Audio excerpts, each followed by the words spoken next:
Good morning everyone. आज का हमारा ये लेक्चर है। आज का हमारा ये टॉपिक है जिसमें हम पढ़ने वाले हैं हृदय की आंतरिक संरचना के बारे में और हृदय की क्रियाविधि के बारे में।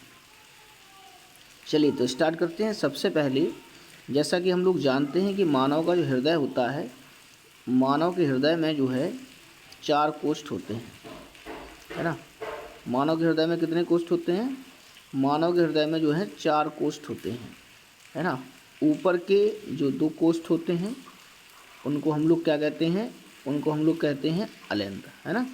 ये दायां अलिंद हो गया, ये बायां अलिंद हो गया।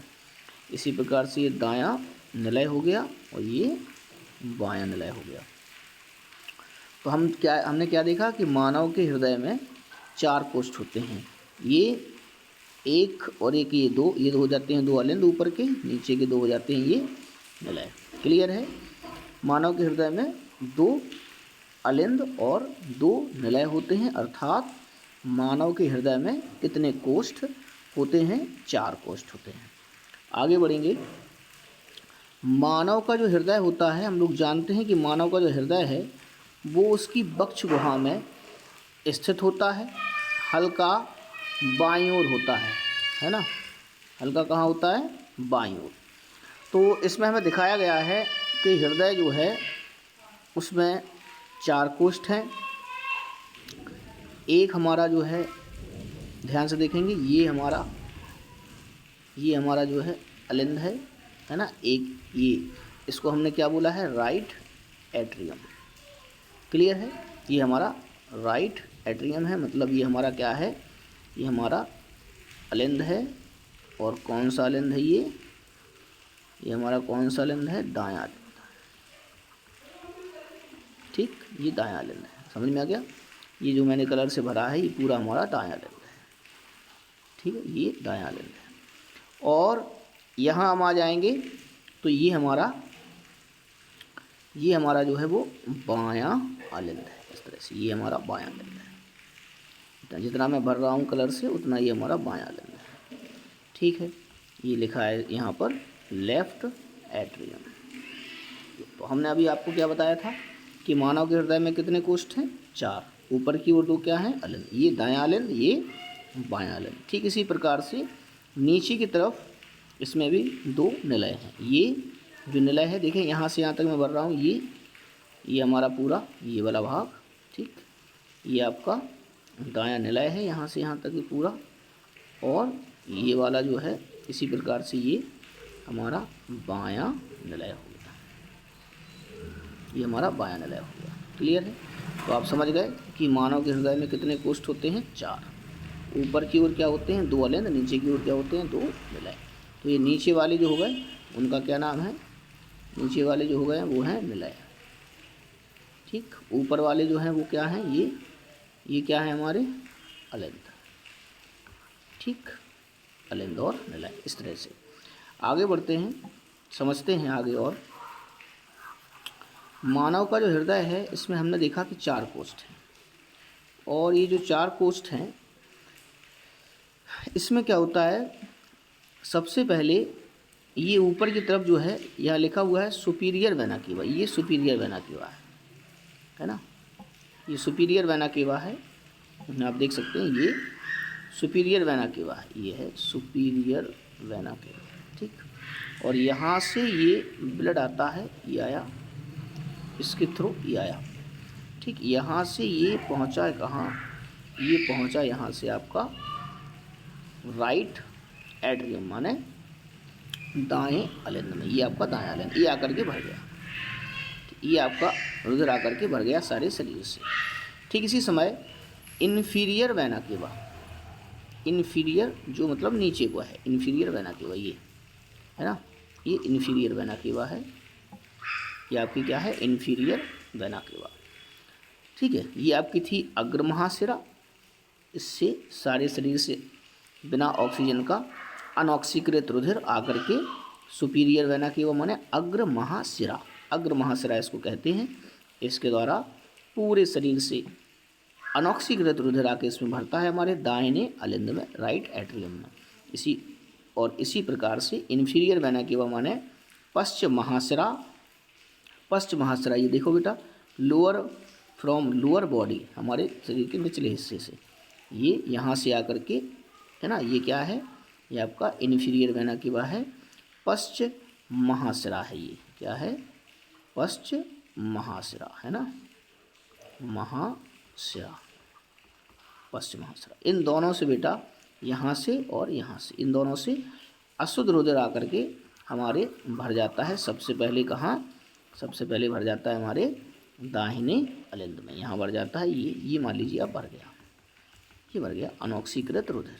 कहाँ से आया, अग्र महाशिरा और पश्च महाशिरा से, सुपीरियर वेना केवा से, और ये सुपीरियर वेना केवा से, और ये इन्फीरियर वेना केवा से आकर के भर गया अशुद्ध रुधिर काय में, दाहिने एट्रियम या ऑरिकल, इसी को ऑरिकल भी कहा जाता है, या अलिंद। चलिए अब देखते हैं इसके बाद क्या होता है। इसके बाद अब यहाँ से इस दाहिने अलिंद और दाहिने निलय के बीच में कुछ बॉल्व लगे होते हैं, कुछ कपाट लगे होते हैं, जो इस अलिंद से, दाहिने अलिंद से रुधिर को दाहिने निलय में तो जाने देते हैं, लेकिन वापस निलय से अलिंद में नहीं जाने देते। तो क्वेश्चन यहाँ से पूछा जाता है कि दाहिने अलिंद और दाहिने निलय, है ना, दाहिने अलिंद से रुधिर दाहिने निलय में जाता है, तो उनके बीच में कौन सा कपाट, कौन सा बाल्व लगा होता है। तो आपको बताना है कि सर यहाँ पर जो है वो लगा होता है त्रिबलिनी कपाट। यहाँ पर कौन सा लगा होता है, त्रिबलिनी, 1 2 3, ये त्रिबलिनी कपाट लगा होता है। कौन सा कपाट लगा होता है बताइए, त्रिबलिनी कपाट। कौन सा कपाट, त्रिबलिनी कपाट। क्लियर है, दाहिने अलिंद और दाहिने निलय के बीच में कौन सा कपाट है, ये त्रिबलिनी कपाट है। ठीक है, और ये त्रिबलिनी कपाट जो रहेगा, ये जो त्रिबलिनी कपाट रहेगा, ये दाहिने अलिंद से रुधिर को दाहिने निलय में जाने देगा, लेकिन वापस दाहिने अलिंद में नहीं जाने देगा। क्लियर है। अब क्या होता है, अब जब दाहिने अलिंद से रुधिर दाहिने निलय में आ गया, तो निलय से अब ये कहाँ जाएगा, तो अब ये निलय से जाएगा। देखिए ये लगा है एरो, देखें ध्यान से, ये एरो लगा हुआ है, देखिए ये एरो लगा है, ये जो निलय में रुधिर आ गया, अब ये इस एरो ये लगा है, ये बताने के लिए कि अब रुधिर जाएगा ऊपर की तरफ। अब ऊपर की तरफ कहाँ जाएगा, तो यहाँ पर दाहिने निलय से अनऑक्सीकृत रुधिर ये जाएगा आपका, ये अनऑक्सीकृत रुधिर आपका जा रहा है कहाँ, ये जा रहा है आपका, ये जा रहा है आपका कहाँ, पल्मोनरी आर्टरी के थ्रू। किसके थ्रू, ये आपकी पल्मोनरी आर्टरी के थ्रू जा रहा है आपका। देखिए एक तो ये जा रहा है, दूसरा ये जा रहा है, ये पल्मोनरी आर्टरी के थ्रू ये आपका जो है कैसा, अनऑक्सीकृत रुधिर। पल्मोनरी आर्टरी का मतलब क्या होता है, ये आपका, इसका मतलब होता है फुफ्फुस, फुफ्फुस, है ना, फुफ्फुस धमनी। फुफ्फुस धमनी के द्वारा, पल्मोनरी आर्टरी के द्वारा ये अनऑक्सीकृत रुधिर चला जाएगा कहाँ, ये अनऑक्सीकृत रुधिर चला जाएगा आपका कहाँ चला जाएगा, ये लिखा हुआ है टू द लंग्स, लिखा हुआ है टू द लंग्स। मतलब ये कहाँ चला जाएगा, ये चला जाएगा फेफड़ों में। कहाँ, फेफड़ों में चला जाएगा ये कैसा रुधिर, अनऑक्सीकृत रुधिर। कहाँ से जाएगा, पल्मोनरी धमनी के द्वारा, पल्मोनरी आर्टरी के द्वारा। कहाँ से जाएगा, ये जाएगा दाहिने निलय से। दाहिने निलय में कहाँ से आया था, दाहिने अलिंद से। दाहिने अलिंद में कहाँ से आया था, अग्र महाशिरा और पश्च महाशिरा के द्वारा। अग्र और पश्च महाशिराएँ इस रुधिर को कहाँ से लाई थी, शरीर से। कहाँ से लाई थी, बॉडी से। और समझ में आ रही, ये बॉडी के अपर पार्ट से लाती है सुपीरियर वेना केवा, ये लाती है बॉडी के लोअर पार्ट से। चलिए तो अब आगे बढ़ते हैं। ये जो एक चक्र जो हुआ आपका वो पूरा हो गया, इसको हम सिंगल सर्कुलेशन कहते हैं, सिंगल सर्किट कहते हैं, जिसमें एक बार ब्लड आया और हार्ट में आया बॉडी से और फिर चला गया बॉडी से, मतलब हार्ट से बाहर चला गया। तो इसे हम कहते हैं इकहरा रुधिर परिसंचरण तंत्र।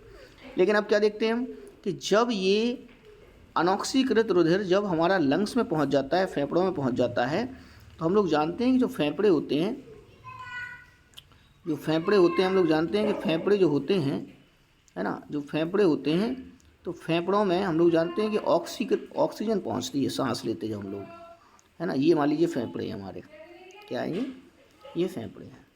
तो यहाँ पर जो है ये ब्लड पहुँच गया, है ना। अब फेफड़ों में हम लोग क्या भरते हैं, हमको पता है क्या करते हैं, यहाँ से हम लोग ऑक्सीजन लेते हैं, नाक के छिद्रों से होती हुई जाती है श्वास नली से श्वसनी में और फेफड़ों में पहुँच जाती है। तो फेफड़ों में कौन सी गैस होती है बताइए, ऑक्सीजन। कौन सी होती है, O2। अब जो फेफड़ों में हमने रुधिर पहुंचाया वो कैसा था, अनऑक्सीकृत, उसमें ऑक्सीजन नहीं थी। फेफड़ों में क्या आती है, ऑक्सीजन। जब हम सांस लेते हैं तो जो ऑक्सीजन फेफड़ों में पहुंचती है, और आपका ब्लड कैसा पहुंचा, रक्त कैसा पहुंचा, अनऑक्सीकृत। तो वो ऑक्सीजन, ये जो ऑक्सीजन है वो उस रक्त से जाकर के मिल जाती है। तो बताओ बेटा, अभी फेफड़ों में कैसा रुधिर आया था, कैसा ब्लड आया था, अनऑक्सीकृत। अब फेफड़ों में क्या मिल गई उसमें, ऑक्सीजन। तो रुधिर कैसा हो गया, ऑक्सीकृत। चलिए, ऑक्सीकृत रुधिर हो गया तो अब ये फेफड़ों से वापस आएगा फिर से हृदय में, और काय के द्वारा आएगा। ये बड़ा क्वेश्चन है कि अब फेफड़ों में जो रुधिर हमारा ऑक्सीकृत हो गया, तो ऑक्सीकृत रुधिर अब हमारा फेफड़ों से काय के द्वारा आएगा फ्रॉम लेफ्ट लंग्स में आएगा, ये काय के थ्रू। ये बड़ा क्वेश्चन था, ये आएगा बेटा अपना लेफ्ट लंग्स में, ये आपका काय के थ्रू आएगा। ये आएगा आपका, मैं आपको बता रहा हूँ, ये आपका आएगा पल्मोनरी, यहाँ मैं लिख दूंगा पल्मोनरी सिरा के द्वारा। काय के द्वारा बताइए, फेफड़ों से ऑक्सीकृत रुधिर बाएं अलिंद में, लेफ्ट एट्रियम में, लेफ्ट ऑरिकल में, बाएं अलिंद में किसके द्वारा आता है, तो आप कहेंगे कि सर ये फेफड़ों से पल्मोनरी वेन के थ्रू आता है। बताइए किसके द्वारा आता है, पल्मोनरी वेन्स के थ्रू आता है या पल्मोनरी वेन के थ्रू आता है, क्या के थ्रू आता है बताइए, पल्मोनरी वेन के थ्रू आता है, या हम कह सकते हैं पल्मोनरी सिरा के द्वारा आता है। तो आपको याद रखना है कि फेफड़ों से जो ऑक्सीकृत रुधिर है, वो इस लेफ्ट लंग में यहाँ पर काय के द्वारा आता है। तो आपको याद रखना, ये पल्मोनरी क्या है, पल्मोनरी सिरा है। ये क्या है, पल्मोनरी सिरा है। पल्मोनरी सिरा के थ्रू ये आपका ऑक्सीकृत रुधिर आ जाता है लेफ्ट लंग में, मतलब बाएं अलिंद में, और आकर के यहाँ ये भर जाता है। ये भर गया। अब अपना ये कौन सा रुधिर भर गया बताइए, ये भर गया आपका ऑक्सीकृत रुधिर। क्लियर है। चलिए, जिस प्रकार से यहाँ पर दाहिने अलिंद से दाहिने निलय में जब ब्लड गया था, तो यहाँ पर एक त्रिवलिनी कपाट लगा था, ट्राइकस्पिड वॉल्व लगा था। यहाँ पर कौन सा वॉल्व लगा था बताइए, यहाँ पर कौन सा वॉल्व, ट्राइकस्पिड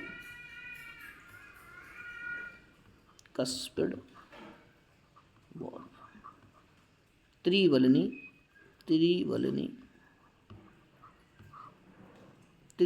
कपाट, ये लगा था त्रिवलिनी। अब यहाँ से क्वेश्चन आता है कि सर चलिए, फेफड़ों से ऑक्सीकृत रुधिर पल्मोनरी सिरा के द्वारा आकर के भर गया हमारा कौन से, लेफ्ट लंग में, मतलब बाएं अलिंद में। तो अब बाएं अलिंद और बाएं निलय के बीच में एक बॉल्व लगा होता है, जिसको हम क्या बोलते हैं, द्विवलिनी कपाट। क्या बोलते हैं, द्विवलिनी कपाट। द्विवलिनी कपाट मतलब क्या होता है, इसको कहते हैं बाई माने दो, बाइकस्पिड वॉल्व, द्विवलिनी कपाट। इसे एक नाम और देते हैं, द्विवलिनी कपाट को एक नाम और देते हैं, है ना, द्विवलिनी कपाट को एक नाम और, इसे मिट्रल वॉल्व भी कहा जाता है। मिट्रल वॉल्व के थ्रू क्या होता है, यहाँ से ये बाएं अलिंद से रुधिर पहुँच जाता है बाएं निलय में, लेफ्ट ऑरिकल से पहुंच जाता है, लेफ्ट एट्रियम से पहुंच जाता है, लेफ्ट वेंट्रिकल में, बाएं अलिंद से पहुंच जाता है बाएं निलय में। इसके बीच में जो कपाट लगा होता है, जो बॉल्व लगा होता है, वो कौन सा होता है बताइए, वो होता है द्विवलिनी कपाट। ये हमारा द्विवलिनी कपाट हो गया, ये हो गया 1 और 2 द्विवलिनी कपाट। क्या करेगा, ये हमारे बाएं अलिंद से रुधिर को बाएं निलय में जाने देगा, लेकिन वापस नहीं आने देगा। ये उसका काम हो गया। मिट्रल वॉल्व नाम इसका, द्विवल्ली नाम, द्विवल्ली कपाट नाम, ठीक है, बाइकस्पिड वॉल्व, क्लियर हो गया।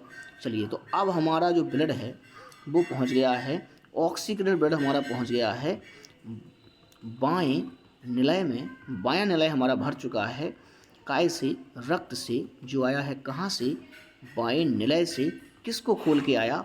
द्विवल्ली कपाट को खोल के आया, मिट्रल कपाट को खोल के आया, बाइकस्पिड कपाट को खोल के आया, है ना। तो ये भर गया हमारा लेफ्ट ऑरिकल, माने हमारा क्या होता है, बायां निलय। बायां निलय भर चुका है हमारा। और अब ये बायां निलय यहाँ पर काय के थ्रू, ये यहाँ से एक महाधमनी के थ्रू, ये जो महाधमनी है, देखिए ये जो महाधमनी है, ये महाधमनी पीछे से आई है घेर के, ये महाधमनी ये आई है पीछे से घेर के। इस महाधमनी के द्वारा अब हमारे बाएं निलय माने लेफ्ट ऑरिकल में भरा ऑक्सीकृत रुधिर यहाँ से चला जाएगा एओर्टा के थ्रू टू अपर बॉडी में जाएगा, और है ना, और ये चला जाएगा एओर्टा के थ्रू, कहाँ जाएगा, हमारे शरीर में। कहाँ जाएगा? शरीर में। कहाँ जाएगा? बॉडी में। कहाँ से जाएगा? बाएं निलय से। किसके थ्रू जाएगा? एओर्टा के थ्रू, महाधमनी के द्वारा। किसके द्वारा जाएगा? महाधमनी के द्वारा जाएगा। कहाँ जाएगा? महाधमनी के द्वारा कहाँ जाएगा, बताइए। ये महाधमनी के द्वारा ये कहाँ जाएगा? ये जाएगा महाधमनी के द्वारा, ये जाएगा एओर्टा, माने क्या होता है, महाधमनी के द्वारा ये चला जाएगा सारे शरीर में। कहाँ चला जाएगा? सारे शरीर में। चलिए, तो ये सारी चीज़ें हमने देखी, हृदय से संबंधित किसका क्या काम था, ठीक है। अच्छा, एक क्वेश्चन यहाँ से और बनता है, सर ये जो आपने बताया था, जो पल्मोनरी आर्टरी है, ये जो पल्मोनरी धमनी है, और ये जो आपकी एओर्टा माने महाधमनी है, क्या है ये? महाधमनी। ये क्या है? फुफ्फुस धमनी, ठीक है। अब आपको यहाँ याद रखना है कि जब निलय से, दाएं निलय से जब ये रुधिर इस फुफ्फुस धमनी या इस पल्मोनरी आर्टरी के थ्रू जब फेफड़ों में जाता है, तो दाहिने निलय के बीच में और इस महाधमनी के बीच में यहाँ पर एक कपाट लगा होता है ना। ठीक इसी प्रकार से आपका जो है महाधमनी, जो यहाँ से आती है, महाधमनी यहाँ खुलती है, इस महाधमनी और बाएं निलय के बीच में भी एक कपाट लगा होता है। इस तरह से कपाट लगे होते हैं, है ना, इस तरह से ये कपाट लगे होते हैं। तो ये यहाँ से देख सकते हैं आप, इस प्रकार से ये कपाट लगे होते हैं, ये लगे हैं कपाट, ये ऐसे, ये लगे हैं कपाट, ये कपाट, ठीक है। ऐसे यहाँ से आएगा तो ये इस तरह के ऐसे कपाट लगे होते हैं, ये लगे हैं कपाट। तो इन कपाटों को, इन दोनों कपाटों को जो दोनों तरफ लगे हैं, इन दोनों कपाटों को हम एक नाम देते हैं। इन कपाटों को हम कहते हैं अर्धचंद्राकार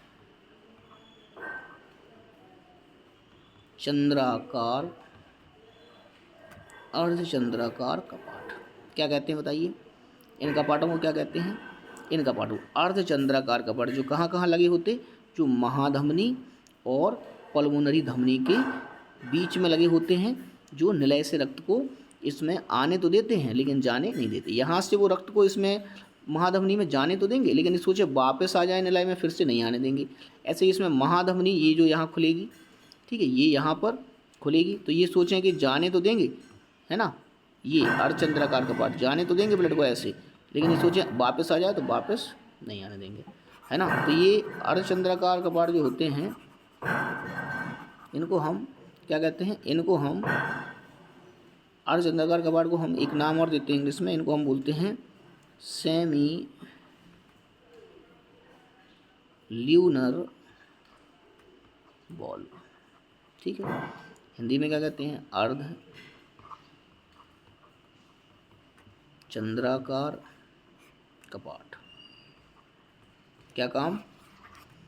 ये नलियों से रक्त को फुफ्फुस धमनी महाधमनी में जाने देंगे और दाएं निलय से जाने देंगे फुफ्फुस धमनी में, बाएं निलय से जाने देंगे महाधमनी एओर्टा में, लेकिन वापस नहीं आने देंगे। उनके एक क्रम को, है ना, उनके एक प्रवाह को, रुधिर प्रवाह को बनाए रखेंगे, बिगड़ने नहीं देंगे, है ना। तो इस प्रकार से हमने क्या देखा कि हमारे हृदय में जब रुधिर दाहिने अलिंद से, यहाँ से जब दाहिने अलिंद से यहाँ आता है तो त्रिवलनी कपाट लगा होता है, जब बाएं अलिंद से बाएं निलय में आता है तो द्विवलनी कपाट लगा होता है, और जब दाहिने निलय से फुफ्फुस धमनी या पल्मोनरी धमनी में जाता है, पल्मोनरी आर्टरी में जाता है, तो यहाँ पर अर्धचंद्राकार कपाट लगे होते हैं। और जब यहाँ से ये लेफ्ट वेंट्रिकल या बाएं निलय से जाता है काय के द्वारा, ये जाता है महाधमनी एओर्टा के द्वारा, तो यहाँ पर भी अर्धचंद्राकार कपाट लगे होते हैं। तो अब यहाँ से ओवरऑल एक क्वेश्चन निकल के आता है कि मानव का जो हृदय होता है, मानव का जो हार्ट होता है, इसमें कपाटों का क्या रोल है, इसमें बॉल्व का क्या रोल है, क्या काम करते हैं ये बॉल्व या कपाट। तो आप कहेंगे कि सर कपाट का तो केवल यही काम है कि ये ब्लड को जाने तो देते हैं लेकिन वापस नहीं आने देते, मतलब रुधिर का प्रवाह बनाए रखने में सहायता करते हैं। इस तरह से हमें याद रखना है। आगे बढ़ेंगे, एक क्वेश्चन पूछा जाता है कि जो सर जो हृदय है, इसके ये दोहरा जो आवरण होता है, इस पर हृदय पर दोहरा आवरण होता है, देख सकते हैं आप, ये एक आवरण और एक आवरण, ये दो आवरण हो गए। हृदय पर दोहरे आवरण होते हैं ना, तो हृदय पर दोहरे आवरण होते हैं। तो इन आवरणों को हम क्या कहते हैं, इन आवरणों को हम कहते हैं, हृदय के ऊपर पाया जाता है तो हृदयावरण, क्या कहते हैं, हृदयावरण। इंग्लिश में कहते हैं पेरिकार्डियम, है ना। मानव के हृदय में जो दो लेयर होती हैं उनको हम पेरिकार्डियम कहते हैं, उनको हम हृदयावरण कहते हैं। एक क्वेश्चन तो इसमें ये बनता है। दूसरा क्वेश्चन यहाँ से बनता है आपका कि सर जो मानव का हृदय है और मानव के हृदय में ये जो दोनों झिल्लियाँ हैं जिनको हम पेरिकार्डियम कहते हैं, इनके बीच में एक द्रव भरा होता है, यहाँ पर एक द्रव भरा होता है ऐसे, है ना, ये यहाँ पर एक द्रव भरा होता है इस तरह से, ये दोनों झिल्लियों के बीच में। तो इन झिल्लियों में भरे द्रव को हम क्या कहते हैं, इन झिल्लियों में भरे द्रव को हम क्या कहते हैं, आपको याद रखना है। तो इन झिल्लियों में भरे द्रव को हम कहते हैं क्या, हृदयावर्णी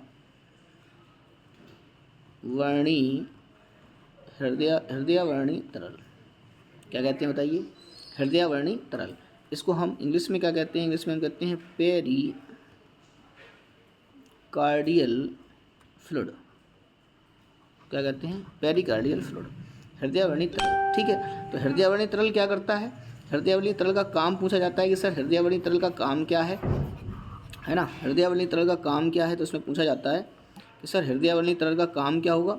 तो आपको याद रखना है कि हृदयावर्णी तरल का काम क्या होगा, ये यहाँ पर भरा होगा हृदयावर्णी तरल इस तरह से, है ना। तो क्या करता है, एक तो हृदय को नम बनाए रखता है, ठीक है, ये तरल हृदय को क्या करता है, जब हृदय सिकुड़ता है फूलता है तो हृदय को नम बनाए रखता है और हृदय को घर्षण से बचाता है, झिल्लियों आपस में रगड़ ना लग जाए उससे बचाता है। और ये तरल क्या करता है, हृदय की सुरक्षा करता है, चोट धक्का आघात लगने पर हृदय की सुरक्षा करता है ना, हृदय को नम बनाए रखता है और हृदय में आपस में इन झिल्लियों के रगड़ से इसको बचा लेता है। तो इसका काम हो गया पेरिकार्डियल तरल का। काफ़ी इंपॉर्टेंट क्वेश्चन था, ये पूछा जाता है।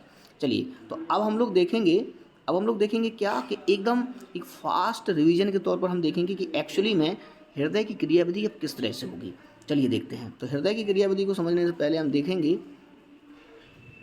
हृदय की क्रियाविधि को समझने से पहले अब हम देखने वाले हैं, क्या देखने वाले हैं, अब हम देखने वाले हैं हृदय की क्रियाविधि को समझने से पहले हम देखने वाले हैं कि देखिए, सबसे पहले मैं बात करता हूं कि सबसे पहले हमारा सुपीरियर वेना केवा, इसको मैंने क्या कहा था बताइए, इसको मैंने क्या कहा था, अग्र महाशिरा,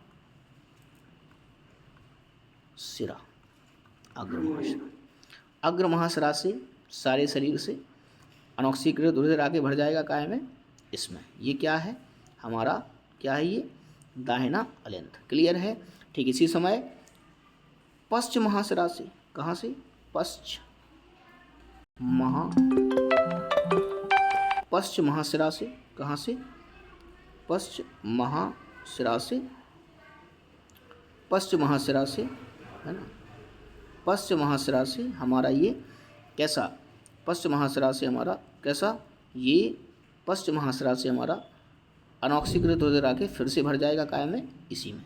तो हमने क्या देखा कि अग्र और पश्च महाशिराओं से सुपीरियर इन्फीरियर वेना केवा से अनऑक्सीकृत रुधिर आकर के हमारा दाहिने अलिंद में भर जाता है। ठीक इसी समय हमने देखा था कि ठीक इसी समय फेफड़ों में शुद्ध हुआ ऑक्सीकृत रुधिर, शुद्ध मतलब ऑक्सीकृत, जिसमें ऑक्सीजन मिल गया हो, फेफड़ों में ऑक्सीकृत रुधिर, ऑक्सीजन मिलने के बाद वो रुधिर हमारा पल्मोनरी, ये क्या था, ये थी हमारी पल्मोनरी शिराएँ, पल्मोनरी शिराओं के माध्यम से, पल्मोनरी शिराओं के माध्यम से वो रुधिर जो ऑक्सीकृत फेफड़ों ने किया था वो फेफड़ों से आगे बढ़ जाता है हमारा इसमें। ये क्या था बताइए, ये था हमारा बायां अलिंद। ठीक है, बायां अलिंद। तो अपने क्या देखा कि अग्रमहा और पश्चिमा शिराओं से अनऑक्सीकृत रुधिर आगे बढ़ गया दाहिने अलिंद में। ठीक इसी समय फेफड़ों से शुद्ध होकर आया या ऑक्सीकृत होकर आया पल्मोनरी शिराओं के द्वारा जो आया फेफड़ों से ऑक्सीकृत रुधिर, वो आके भर गया हमारा बाएं अलिंद में। तो दोनों अलिंद हमारे एक साथ फूल गए, दोनों अलिंदों का आयतन एक साथ बढ़ गया, और दोनों अलिंदों का जब एक साथ आयतन बढ़ा, जब दोनों अलिंदों में एक साथ ब्लड आया, तो इसको हम कहते हैं, अलिंदों के फैलने को हम कहते हैं अनुशिथिलन। क्या कहते हैं, डायस्टॉल। अनुशिथिलन, डायस्टॉल मतलब अलिंदों का फैलना। अलिंदों में फैले क्यों, अलिंद कैसे फैली, जब उसमें आकर के इसमें अनऑक्सीकृत उधर भर गया और इसमें ऑक्सीकृत, मतलब दाहिने में अनऑक्सीकृत भर गया और बाएं में ऑक्सीकृत। चलिए अब हम देखते हैं कि जब दोनों अलिंदों में रुधिर भर गया है तो इनका आयतन बढ़ गया है, तो ये क्या कर रहे हैं, निकलने की जगह तो कहीं से है नहीं, तो ये क्या कर रहे हैं, ये अपने अपने नीचे की भित्ति पर दबाव डाल रहे हैं। ये नीचे की भित्ति है, इस पर ये दबाव डालने लगे। चलिए अब ये नीचे दबाव डालने लगे हैं। अब हम लोग जानते हैं, क्या जानते हैं कि दाहिने अलिंद और दाहिने निलय के बीच में एक कपाट होता है जिसे हम त्रिवलनी कपाट कहते हैं। क्या कहते हैं, त्रिवलनी कपाट। चलिए तो अब हम आगे बढ़ते हैं, क्या त्रिवलनी कपाट से आगे बढ़ते हैं, देखते हैं क्या होता है त्रिवलनी कपाट, है ना। त्रिवलनी कपाट को देखते हैं अब हम लोग। तो त्रिवलनी कपाट में हम क्या देखेंगे, अब हम लोग देखते हैं त्रिवलनी कपाट, है ना। तो यहाँ पर त्रिवलनी कपाट लगा है, जिससे यहाँ पर द्विवलनी कपाट लगा है, मतलब दाहिने अलिंद दाहिने निलय के बीच में त्रिवलनी कपाट, बाएं अलिंद बाएं निलय के बीच में द्विवलनी कपाट। तो अब क्या होगा, अब इन दोनों में एक साथ संकुचन होगा, क्योंकि हृदय क्या है, पंप है, सिकुड़ता है, तो इन दोनों में एक साथ संकुचन होगा। और संकुचन की सूचना कौन देता है, ये ऐसे नोड देता है। यहाँ ऐसे नोड होगा, है ना। इनके अलिंद को अलिंद से अलग करने वाली जो पट्टी होती है उसको अंतरा अलिंद पट कहते हैं, उस पर ऐसे नोड होता है, साइनो ऑरिकुलर नोड इसका पूरा नाम होता है। और उससे संकुचन की प्रेरणा होने से दोनों अलिंद बेटा एक साथ सिकुड़ते हैं। तो इसमें कैसा रुधिर भरा था आपका, अनऑक्सीकृत, इसमें कैसा भरा था, ऑक्सीकृत। तो बेटा ये क्रमशः अपनी अपनी ओर के, जैसे दाहिने अलिंद दाहिने निलय के बीच में त्रिवलनी कपाट, बाएं अलिंद बाएं निलय के बीच में द्विवलनी कपाट, तो ये यहाँ से इसको खोलता हुआ त्रिवलनी को, ये वाला अनऑक्सीकृत रुधिर दाहिने अलिंद से भर जाता है दाहिने निलय में, और ये वाला बाएं अलिंद से ऑक्सीकृत रुधिर द्विवलनी कपाट को खोलते हुए भर जाता है बाएं निलय। अब क्या हुआ, दोनों अलिंदों में से रुधिर आकर के निलयों में भर गया, तो दोनों अलिंदों में क्या हो गया बेटा, संकुचन, सिस्टोल। दोनों अलिंद एक साथ सिकुड़ गए, तो अलिंदों के सिकुड़ने को सिस्टोल कहते हैं। दोनों अलिंद एक साथ सिकुड़ गए और दोनों निलय एक साथ फैल गए, क्योंकि इससे इसमें ब्लड आ गया, इससे इसमें ब्लड आ गया, तो इन दोनों का आयतन बढ़ गया। दोनों के फैलने को हम क्या कहते हैं, अनुशिथिलन। अब क्या हुआ, अलिंदों में हो गया संकुचन, निलयों में हो गया अनुशिथिलन। संकुचन माने दोनों अलिंद सिकुड़ गए और दोनों निलय फैल गए। क्लियर है। अब हमारे हृदय के दोनों अलिंद सिकुड़ चुके हैं, मतलब उनमें संकुचन हो गया, दोनों निलय फैल चुके हैं, मतलब उनमें अनुशिथिलन हो गया, और इस समय निलयों का आयतन क्या है, बढ़ गया है। अब क्या होगा, देखिए अब क्या होगा, अब वो कह रहे हैं कि यहाँ पर हमारा जो है निलय पूरा भरा हुआ है ब्लड से। ये वाला दायां निलय भी भरा है अनऑक्सीकृत रुधिर से, बायां निलय भी भरा है ऑक्सीकृत रुधिर से। अब क्या होगा, फिर से हृदय में धड़कन होगी, धड़केगा हृदय। तो अब क्या होगा, ये दोनों इनकी भित्तियों पर दबाव पड़ने से ये दोनों भित्तियाँ इनकी भित्तियाँ, और ये हृदय के दोनों अलिंद एक साथ सिकुड़ेंगे, इनमें संकुचन की प्रेरणा उत्पन्न होगी, क्योंकि यहाँ पर होता है वेंट्रिकुलर नोड, एवी नोड, और इनमें पुरकिंज तंतु जो इनको सिकुड़ने के लिए कहेंगे भैया अब तुम सिस्टोल हो जाओ, अब तुम संकुचित हो जाओ। और जैसे ही ये संकुचन होगा इनमें, तो यहाँ भरा अनऑक्सीकृत रुधिर यहाँ अर्धचंद्राकार कपाट को खोलता हुआ यहाँ से चला जाएगा काय के द्वारा बताइए, फुफ्फुस धमनी के द्वारा। किसके द्वारा? फुफ्फुस धमनी के द्वारा। कहाँ चला जाएगा बताइए? फुफ्फुस धमनी के द्वारा चला जाएगा, फेफड़ों में ऑक्सीकृत होने के लिए। ठीक इसी प्रकार से यहाँ पर कौन सा बॉल्व लगा होगा बताइए? अर्धचंद्राकार कपाट, फुफ्फुस धमनी और दाएं निलय के बीच में यहाँ पर कौन सा कपाट लगा होगा? अर्धचंद्राकार कपाट, सेमी ल्यूनर बॉल्व, है ना। ठीक इसी प्रकार से अब बाएं निलय में भरा हुआ ऑक्सीकृत रुधिर जो कि यहाँ द्विवल्नी कपाट को खोल के आया था, अब निलय में क्या होगा? संकुचन होगा। कौन से निलय में होगा? अब एक साथ होता है दोनों में, अभी इसमें हो गया, अब इसमें भी हो जाएगा। तो यहाँ से ऑक्सीकृत रुधिर अर्धचंद्राकार कपाट यहाँ भी होगा, इसको खोलता हुआ ये गया ये यहाँ से चला जाएगा काय के द्वारा, एओर्टा के द्वारा। एओर्टा मतलब क्या था? महाधमनी के द्वारा। कहाँ चला जाएगा बेटा? पूरी बॉडी में चला जाएगा, शरीर में चला जाएगा ये ऑक्सीकृत रुधिर। और इस प्रकार से फिर क्या होगा? दोनों नलियों का एक साथ संकुचन होने से, इस सिकुड़ने से इनमें भरा हुआ रुधिर अपनी अपनी फुफ्फुस महाधमनी से फेफड़ों में चला जाएगा ऑक्सीकृत होने के लिए, और बाएं निलय में भरा हुआ चला जाएगा महाधमनी से शरीर में, है ना। तो क्या होगा? नलियों का आयतन एकदम से कम हो जाएगा, तो ये संकुचन हो जाएगा। तो नलियों में क्या हो जाएगा? संकुचन माने सिस्टोल हो जाएगा। लेकिन इस समय फिर क्या हो जाएगा? अलिंदों में क्या हो जाएगा? डायस्टोल हो जाएगा। इसमें क्या हो जाएगा? अनुसुतलन हो जाएगा। और फिर से इसमें अग्र और पश्चिम महाशिरा से फिर से ब्लड आ जाएगा अनऑक्सीकृत। इसमें फेफड़ों से पल्मोनरी शिरा के द्वारा फिर से शुद्ध ऑक्सीकृत रुधिर आ जाएगा। इस प्रकार से संकुचन ना हो करके दोनों अलिंदों में हो जाएगा अनुसंधान और दोनों नलियों में हो जाएगा संकुचन। फिर से वही प्रोसेस होगी, अलिंदों से क्रमशः रुधिर नलियों में और नलियों से क्रमशः फुफ्फुस धमनी और महाधमनी के द्वारा क्रमशः फेफड़ों और शरीर में चला जाएगा। यही क्रम चलता रहता है और मनुष्य के हृदय की क्रियाविधि पूरी कंप्लीट हो जाती है। ठीक है बेटा, थैंक यू।